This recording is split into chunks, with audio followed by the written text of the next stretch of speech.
Welcome to our YouTube tutorial on how to share your profile on Facebook.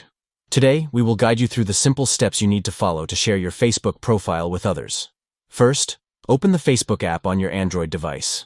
Then, tap on your profile picture at the top left corner of the screen. This will take you to your profile page. Next, under your profile picture, you will see 3 dots next to the Edit Profile option. Tap on these 3 dots to bring up a menu of options.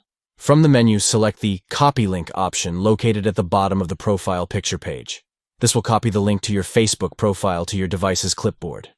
Now that you have copied the link to your profile, you can easily share it with others by pasting the link in a message, email, or any other platform of your choice. By following these simple steps, you can easily share your Facebook profile with friends, family, or anyone else you choose. Thank you for watching our tutorial, and we hope it was helpful in showing you how to share your profile on Facebook. Stay tuned for more helpful tips and tricks on using social media platforms.